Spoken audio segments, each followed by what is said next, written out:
നെയ്യാറ്റിൻകര സ്വദേശി ഗോപന്റെ മൃതദേഹം ഇന്ന് സംസ്കരിക്കും. പോസ്റ്റ്മോർട്ടത്തിന് ശേഷം ഇന്നലെയാണ് മൃതദേഹം ബന്ധുക്കൾക്ക് വിട്ടു നൽകിയത്. സ്വകാര്യ ആശുപത്രിയിൽ സൂക്ഷിച്ചിരിക്കുന്ന മൃതദേഹം ഉച്ചയ്ക്ക് 2 മണിയോടെയാണ് വീട്ടിൽ എത്തിക്കുക. ഘോഷയാത്രയായിട്ടായിരിക്കും മൃതദേഹം കൊണ്ടുവരിക. വൈകിട്ട് 3:30 കല്ലറ സ്ഥിതി ചെയ്തിരുന്ന അതേ സ്ഥലത്ത് ആചാരപ്രകാരം സമാധി നടത്തുമെന്ന് ബന്ധുക്കൾ അറിയിച്ചു. സ്റ്റെഫിനാണ് വിവരങ്ങളുമായുള്ളത്. സ്റ്റെഫിൻ, മഹാസമാധി ചടങ്ങുകൾ ഉണ്ടാകുമെന്നാണ് വിഷ്ണുപുരം ചന്ദ്രശേഖരനും മറ്റും ഇന്നലെ പറഞ്ഞത്. എന്താണ് ഇപ്പോൾ അവിടെ നടക്കുന്ന കാര്യങ്ങൾ?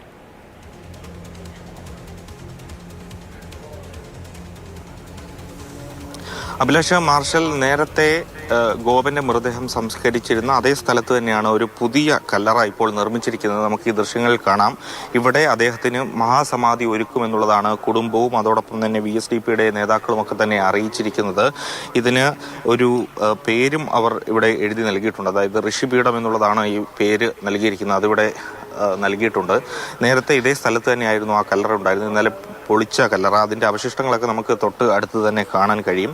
ഏതായാലും 2 മണിയോട് കൂടി ഇവിടെ സ്വകാര്യ ആശുപത്രിയിലാണ്, മോർച്ചറിയിലാണ് അദ്ദേഹത്തിൻ്റെ മൃതദേഹം സൂക്ഷിച്ചിരിക്കുന്നത്. അത് ഒരു നാമജപ ഘോഷയാത്രയായി ഇങ്ങോട്ടേക്ക് കൊണ്ടുവരും എന്നുള്ളതാണ് മനസ്സിലാക്കാൻ കഴിയുന്നത്. തുടർന്ന് 3 മണിയോടുകൂടി 3-നും 4-നും ഇടയ്ക്ക് ഒരു ചടങ്ങ് നടത്തും. അതായത് മതാചാര്യന്മാരുടെ നേതൃത്വത്തിലായിരിക്കും ആ ചടങ്ങുകളൊക്കെ തന്നെ നടത്തുക. അതിനുശേഷം മൃതദേഹം ഇവിടേക്ക് കൊണ്ടുവന്ന് മഹാസമാധി ഇരുത്തുമെന്നുള്ളതാണ് ഇപ്പോൾ അറിയിച്ചിരിക്കുന്നത്. ഏതായാലും അതിനു വേണ്ടുന്ന ഒരുക്കങ്ങളൊക്കെ തന്നെ ഇവിടെ പൂർത്തിയായിട്ടുണ്ട്. അതേസമയം തന്നെ പോലീസിന്റെ ഭാഗത്തു നിന്നും ഒരു അന്വേഷണം ഇപ്പോൾ നടന്നു വരികയാണ്. ഏതായാലും വിശദമായ പോസ്റ്റ്മോർട്ടം ഒക്കെ തന്നെ ഇന്നലെ കഴിഞ്ഞു. ആന്തരിക അവയവങ്ങളുടെ പരിശോധനാ ഫലം കൂടി വന്ന ശേഷമായിരിക്കും ഇനി പോലീസിന്റെ ഒരു തുടർ നടപടികളൊക്കെ തന്നെ ഉണ്ടാവുക. പ്രത്യേകിച്ചും ഇത് തയ്യാറാക്കിയിരിക്കുന്ന കല്ലറ സമാധി തയ്യാറാക്കിയിരിക്കുന്നതിൽ ആ ഋഷിപീഠത്തിന് താഴെ ഒരു ഡേറ്റ് കാണുന്ന വർഷം, അത് കൊല്ലവർഷമാണോ അതോ എന്താണ്? 1186 2010 എന്താണ് അവർ ഉദ്ദേശിക്കുന്നതെന്ന് മനസ്സിലായില്ല.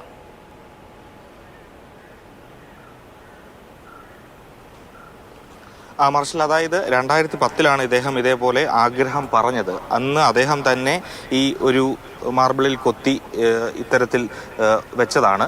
അത് ഇവിടെ സ്ഥാപിച്ചു എന്ന് മാത്രമേ ഉള്ളൂ എന്നുള്ളതാണ് ബന്ധുക്കളോടൊക്കെ നമ്മൾ ചോദിക്കുമ്പോൾ മനസ്സിലാകുന്നത്. 2010 അദ്ദേഹം ഇങ്ങനെ സമാധിയിരിക്കണമെന്നൊരു തീരുമാനമെടുത്തിരുന്നു.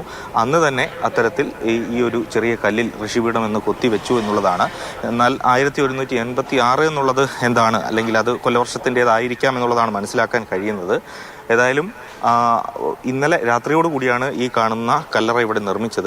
ഇന്ന് രാവിലെ വരെ ഇത്തരത്തിൽ ഈ കല്ലറ നിർമ്മാണവുമായി ബന്ധപ്പെട്ട് ആളുകളൊക്കെ തന്നെ ഇവിടെ ഉണ്ടായിരുന്നു. അല്പം മുമ്പാണ് ഈ പണിയൊക്കെ പൂർത്തിയാക്കി മടങ്ങിയത്. ഇപ്പോൾ ഏതായാലും ഇവർ പറയുന്നതനുസരിച്ചുള്ള രീതിയിൽ സമാധിക്ക് വേണ്ടിയുള്ള ഒരുക്കങ്ങളെല്ലാം തന്നെ ഇവിടെ പൂർത്തിയായി വരികയാണ്. അവിടെ ഒരു സമാധി ചടങ്ങ് നടക്കും. ആദ്യം മക്കൾ പറഞ്ഞിരുന്നത് ആരും കാണാതെ വേണം സമാധി ഇരുത്താൻ എന്നൊക്കെയുള്ളതാണ്. ഇതിപ്പോൾ എന്തായാലും എല്ലാവരുടെയും സാന്നിധ്യത്തിൽ സമാധി നടക്കുന്നു. ഒപ്പം മെഡിക്കൽ റിപ്പോർട്ടുകൾ വരാനുണ്ട്. മെഡിക്കൽ റിപ്പോർട്ടുകൾ പൂർണ്ണമായും വന്നതിന് ശേഷം മാത്രമേ സ്വാഭാവിക മരണം തന്നെയാണോ എന്ന് ഉറപ്പിക്കാൻ കഴിയൂ.